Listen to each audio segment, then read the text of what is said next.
لله الحمد لله وكفى وسلام على عباده الذين اصطفى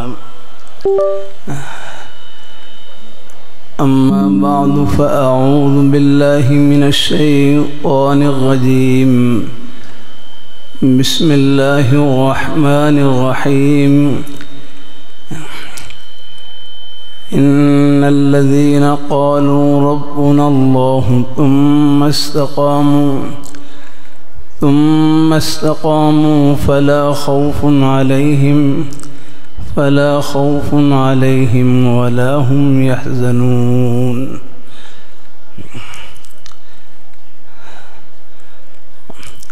وقال النبي صلى الله عليه وسلم قل آمنتم بالله ثم استقم. وقال النبي صلى الله عليه وسلم ادعوا الله وأنتم موقنون بالإجابة. وقال النبي صلى الله عليه وسلم أفضل العبادة انتظار الفرج. صدق الله مولانا العظيم وصدق رسوله النبي الكريم ونحن على ذلك من الشاهدين والشاكرين والحمد لله رب العالمين.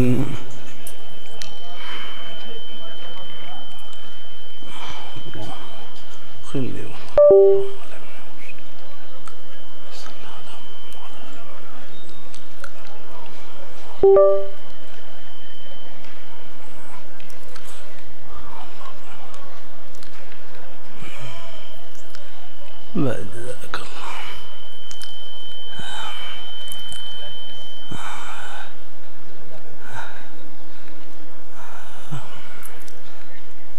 ہمارے مدارس میں حدیث شریف کی مشہور کتاب پڑھائی جاتی ہے ابو داؤد شریف. بھائی تصویر والے بھائی جزاک اللہ. بس ان میں نہ پڑھیں زیادہ. جزاک اللہ. چلو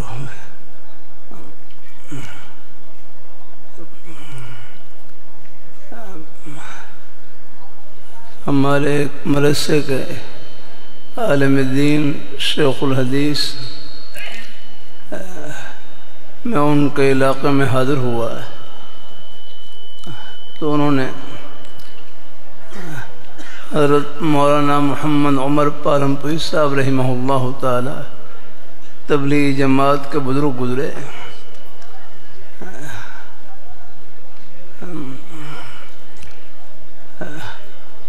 حضرت کا ایک ملفوظ سنایا. فرمانے لگے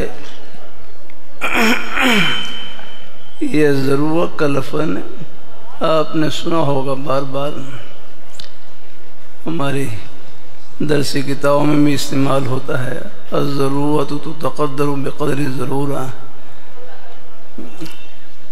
ضرورت کے بارے میں حضرت مولانا عمر پالمپوری صاحب رحمۃ اللہ علیہ فرمانے لگے کہ ضرورت کا مادہ ضرر ہے.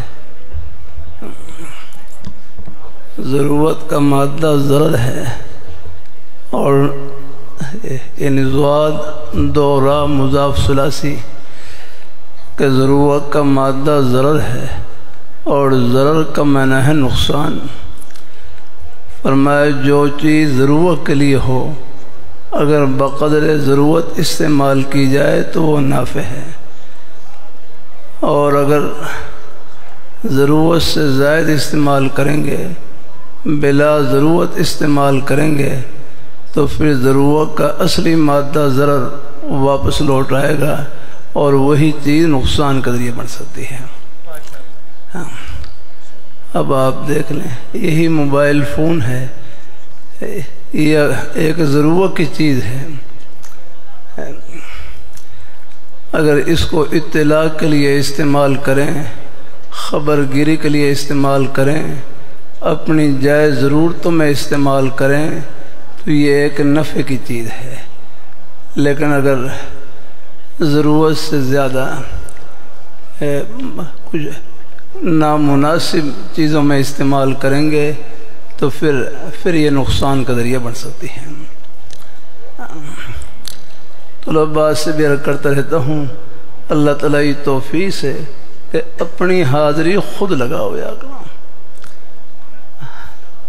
طلباء کا مشترکہ نام طالب العلم ہے، اور یہ نام بھی حدیث شریف سے ماخوذ ہے، لیا گیا ہے، ان الملائکۃ لتضع اجنحتها رضا لطالب العلم۔ طلباء کا مشترکہ نام طالب العلم ہے۔ کبھی کبھی دورہ حدیث کے طلباء سر کر دیتا ہوں کہ دورہ حدیث کرنے کے بعد کوئی اور آپ کو عالم سمجھے، یہ ان کا حسن ظن ہے۔ کہ دورہ حدیث کرنے کے بعد کوئی اور آپ کو عالم سمجھے، یہ ان کا حسن ظن ہے، لیکن خود اپنے آپ کو طالب علم ہی سمجھنا۔ اس سے طلب علم کے فضائل ملتے رہیں گے۔ مشکوٰۃ شریف میں کتاب علم میں آپ نے حدیث شریف پڑھی، من جاءہ الموت وہو یطلب العلم لیحیی بہ الاسلام فبینہ وبین النبیین درجۃ واحدہ۔ من جاءہ الموت وہو یطلب العلم لیحیی بہ الاسلام، کہ وہ طالب علم جس کو اس حالت میں موت آئے کہ وہ علم دین کو طلب کر رہا ہے، تلاش کر رہا ہے۔ علم دین کی طلب میں نیت کیا ہے؟ لیحیی بہ الاسلام، کہ اس کے ذریعے دین اسلام کو زندہ کرے گا۔ تو اللہ آخرت میں جنت میں کیا مقام عطا فرمائیں گے؟ فرمائے اس کے درمیان اور نبیوں کے درمیان صرف ایک درجے کا فاصلہ ہوگا، اگرچہ وہ درجہ بہت بڑا ہے، درجہ نبوت، یعنی اللہ اتنا قرب عطا فرمائیں گے۔ اللہ اپنی مہربانی فرمائے۔ اللہ ہمارے حضرت شیخ موسیٰ رحمۃ اللہ علیہ، میں دورہ حدیث کرنے کے بعد گجرانوالہ میں وہاں پر ایک مدرسے میں اسباق شروع کیے، تو حضرت شیخ موسیٰ رحمۃ اللہ علیہ اپنے عظیم نیک وسع ان کی زیارت کے لیے جامع شفیہ حاضر ہوا۔ مجھ سے پوچھا، میں سلام کیا، اور سلام کرنے کے بعد حضرت پوچھنے لگے کیا کر رہے ہو؟ کہ حضرت یہ گجرانوالہ میں ایک مدرسہ ہے، وہاں تھوڑا بہت کوئی تکرار کا سلسلہ شروع کیا ہے، دعا فرما دیں۔ حضرت نے جلال میں ایک جملہ فرمایا، طلباء غلط نہ پڑھانا، طلباء غلط نہ پڑھانا، بھائی اتنا فرمایا اور چل دیے۔ میں حیران ہی رہ گیا کہ حضرت کیا فرما گئے۔ تو الحمدللہ اس کے بعد سے اب تک الحمدللہ کوشش ہوتی ہے اپنے اساتذہ کرام سے جہاں استفادے کی، الحمدللہ اللہ تعالیٰ اپنی مہربانی فرمائے۔ الحمدللہ کوئی چیز ہمارے بزرگ استاد حضرت مولانا عبدالقادر صاحب رحمہ اللہ تعالیٰ مدینہ منورہ میں 45 سال تک مقیم رہے، یہیں خیر المدارس کے فاضل حضرت اقدس حضرت مولانا خیر محمد صاحب جاندی رحمۃ اللہ علیہ کے شاگرد بھی اور خادم بھی۔ حضرت فرمائے لگا، میں جب خیر المدارس سے دورہ حدیث کیا تو رحیم یار خان کے ایک مدرسے میں تدریس شروع کی، وہاں مجھے فارسی کا سبق ملا۔ فرمائے لگے فارسی میں نے پڑھی ہوئی نہیں تھی، فارسی پڑھی ہوئی نہیں، لیکن گھر میں مسورات نے فارسی پڑھ رکھی تھی، گھر میں مسورات نے فارسی پڑھ رکھی تھی، تو میں اپنے گھر کی مسورات سے فارسی کا سبق پڑھ کے پھر جا کر مدرسے میں سبق پڑھاتا ہے۔ اللہ اپنی مہربانی فرمائے تو اپنے کوئی چیز سو میں نہ پوچھ لیں اور اپنے اساتذہ کے سائے میں رہیں، ان سے رابطہ رکھیں، ان کے اپنے اندر کوئی بڑائی نہ آنے پائے، کوئی فخر نہ آنے پائے، یہ تو اپنے آپ کو مٹانے والا علم۔ مجھے میرے کعبی حضرات تشریف فرما ہے، مجھے نے فقیہ النفس کا نا ہر گنگوئی رحمۃ اللہ علیہ کا لقب فقیہ النفس، مجھے یعنی اس کے بارے میں معلوم نہیں تھا کہ فقیہ النفس کسے کہتے ہیں۔ پھر مدینہ منورہ میں ہمارے بزرگ استاد مولانا عبدالقادر صاحب رحمۃ اللہ علیہ ان سے پوچھا تو حضرت نے ایک بڑا اچھا جملہ فرمایا فقیہ النفس کہتے ہیں تفقہ جس کی طبیعت بن جائے. بڑا پیارا جملہ ہے کہ فقیہ النفس کہتے ہیں تفقہ جس کی طبیعت بن جائے، کہ فقاہت جس میں رچ بس جائے. فقیہ النفس یہ اضافت صفت کی موصوف کی طرف ہے، اصل میں تھا النفس الفقیہ، ایسا نفس کہ جس میں ایک طالب علم کہنے لگے فقیہ النفس کہتے ہیں فقاہت جس کی گھٹی میں داخل ہو جائے فقاہت. لیکن اس کے باوجود میں نے فتوی کتابیں کچھ پڑھ رکھی ہیں، اللہ تعالیٰ کی توفیق سے میرا امتحان بھی امام اہل سنت شیخ الحدیث حضرت مولانا محمد سرفراز خان صاحب رحمۃ اللہ نے لیا، شامی کے مقدمے کا، وقوع رسول مفتی کا. لیکن وہاں لاہور میں وہاں پر مدرسہ محمدیہ میں جمعے کے بعد سوال جواب کی مجلس ہوتی ہے، اور جامع مدنیہ میں منگل کے روز وہاں پر شام کو کچھ تھوڑی سی بات چیت کے بعد سوال جواب کی مجلس. صاف فرق کر دیتا ہوں، مسئلہ معلوم ہوگا تو بتلا دوں گا، نہیں تو اپنے بڑوں سے پوچھ کر بتلا دوں گا، یا کچھ دیکھ کر یا پوچھ کر بتلا دوں گا. کوئی دعویٰ تھوڑا کیا ہے مجھے سب کچھ آتا ہے، نہیں کچھ نہیں ہے. اور ابو داؤد شریف میں ہے فَإِنَّمَا شِفَاءُ الْعِيِّ سُؤَالٌ، کہ نا واقف آدمی کی شفا پوچھنے کے اندر ہے. تو اس سے علم میں ترقی الحمدللہ. میری یہ کتاب تھی متن متین ہے، نحوی کتاب، شاہ جامی پڑھی، عبدالغفور پڑھ لی، لیکن متن متین رہ رہی تھی. پھر میں طاہر والی میں ہمارے عظیم بزرگ حضرت مولانا منظور نعمانی صاحب رحمہ اللہ تعالی، پھر چھٹیوں میں ان کے قدموں میں حاضر ہوا اور وہاں جا کر متن متین پڑھی ان سے. پھر بڑی شفقت فرماتے فرمانے لگے کوئی خدا پر بھی تو بھروسہ کرو. میں کوئی بات پوچھ رہا، فرمایا کوئی خدا پر بھی تو بھروسہ کرو، میں نے متن متین پڑھا نہیں لیکن تمہیں پڑھا رہا ہوں. بہرحال اصل چیز استعداد ہے الحمدللہ. اور یہ سب طلباء اللہ تعالیٰ کی بارگاہ میں قبول ہی قبول، کمزور ہوں ذہین سب قبول ہوں.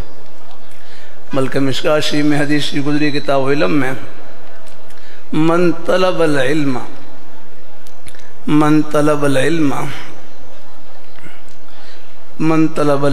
فأدرکہ فلہ کفلان من الاجر، کہ جو طالب علم علم دین کو طلب کرے اور پھر علم کو پالے تو اس کے لیے دوہرا اجر، ایک طلب کا اور دوسرا پالنے کا.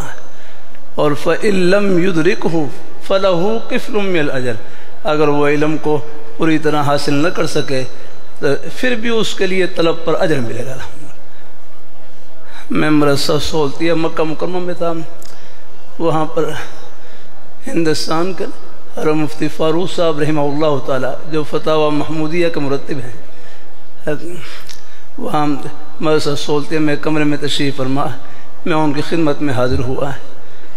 تو مجھ سے بس میں نے عرض کی کہ مجھے کوئی نصیحت فرما دیں، کوئی طلباء کے ساتھ کوئی تکرار کوئی خدمت کا. پہلا جملہ یہ فرمایا طلباء کو اپنی اولاد کی طرح سمجھنا، جہاں تک ہو سکے ان کے بنانے کی فکر اور کوشش کرنا. پھر فرمانے لگے کہ بعض دفعہ کوئی اساتذہ کرام تنبیہ بھی کرتے ہیں. فرمایا اساتذہ کی تنبیہ کی مثال آپریشن کی طرح ہے. ڈاکٹر آپریشن کرنے کے بعد خالی نہیں چھوڑتا، کوئی دل جوئی کی مرہم فرمایا اور اس کو مرہم بھی لگاتا ہے. تو فرمایا کوئی تھوڑی بہت تنبیہ کرنی پڑے تو چلو بعد میں دل جوئی کی مرہم بھی لگا دیں. چلو کبھی گنجائش ہے. پھر دیکھو اپنے بڑوں کے سائے کی بڑی ضرورت. پھر فرمانے لگے ہمارے مدرسے میں ایک طالب علم پڑھتے تھے، طالب علم، اور ان کی داڑھی غیر شرعی تھی ان کی. ہم نے بڑی کوشش کی ان کو سمجھانے کے لیے، کوئی بات دل میں اتر نہیں رہی. پھر ہندوستان کے مفتی اعظم اور مفتی محمود حسن گنگوئی رحمہ اللہ تعالی جو ہندوستان کے مفتی اعظم تھے،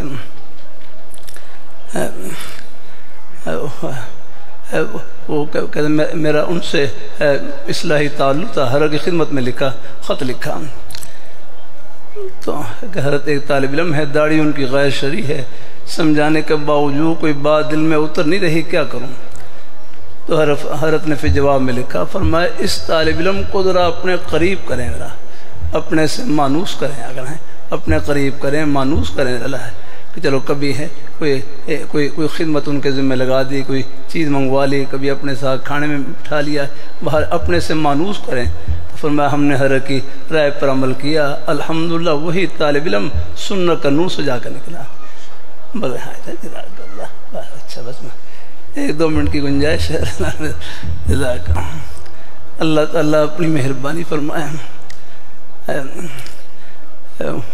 بعض دفعہ جلسوں میں جانا ہوتا ہے نا، میں ساہیوال میں تھا تو وہاں ایک جلسے میں پہنچنا تھا، اس سے پہلے ایک اور جگہ حاضری تھی، وہاں کچھ تاخیر، پھر اگلے جلسے میں بھی تاخیر۔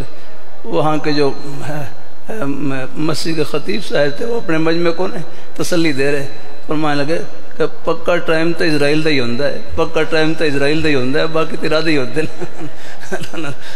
اللہ تعالیٰ مجھے خیل مدارس سے آقا پیغام کا 11 بجے پہنچنا ہے، بڑی کوشش کی لیکن پھر بھی راستے میں موٹر وے بند، پھر دھند، پھر بڑی مشکل سے آہستہ آہستہ بیٹے نے کافی تیز گاڑی چلائی، پھر بہرحال پہنچ گیا 11 بجے قریب الحمدللہ۔ یہ ہو جاتے ہیں الحمدللہ۔ ہاں، اور پھر یاد رکھنا، اگر حدیث شریف میں آتا ہے نا، جب تک آپ خیر کی بات کا انتظار کریں گے، بھلائی کی بات کا انتظار کریں گے، یہ انتظار بھی آپ کا عبادت میں شمار الحمدللہ ہے۔ ہاں الحمدللہ۔ تو بہرحال سب طلباء اللہ تعالیٰ کی بارگاہ میں قبول ہی قبول۔ آخر میں خیال ہمارے شہر کے احباب بھی تشریف فرما ہوں گے، ان کے لیے بس ایک ہمارے لاہور شہر میں بڑے بزرگ گزرے حضرت لاہوری رحمۃ اللہ علیہ، لاہوری رحمۃ اللہ علیہ فرمانے لگے جس طرح نماز پڑھنا عبادت، روزہ رکھنا عبادت، اپنے بچوں کے لیے حق حلال کی روزی کمانا یہ بھی عبادت ہے۔ مدرسہ ہے سیکھنے کی جگہ اور عمل کرنے کی جگہ زمین کے چپے چپے پر۔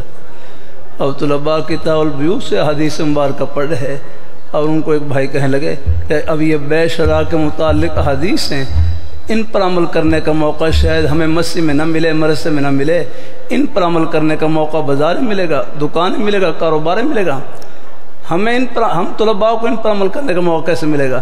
فرمایا ان فرامین کو ان بھائیوں تو پہنچائیں جو کاروبار کرنے والے ہیں، تاکہ وہ بھی اپنے کاروبار کو جنر کاروبار عمل، ان کو ثواب ملے گا عمل کرنے کا اور ہمیں ثواب ملے گا رہنمائی کرنے کا۔ حدیث شریف میں ہے من دل علی خیر فہو کفاعلہ، کہ جو خیر کی بات پر رہنمائی کرے، جتنا ثواب کرنے والے کو ملتا ہے اتنا ہی ثواب رہنمائی کرنے والے کو ملے گا۔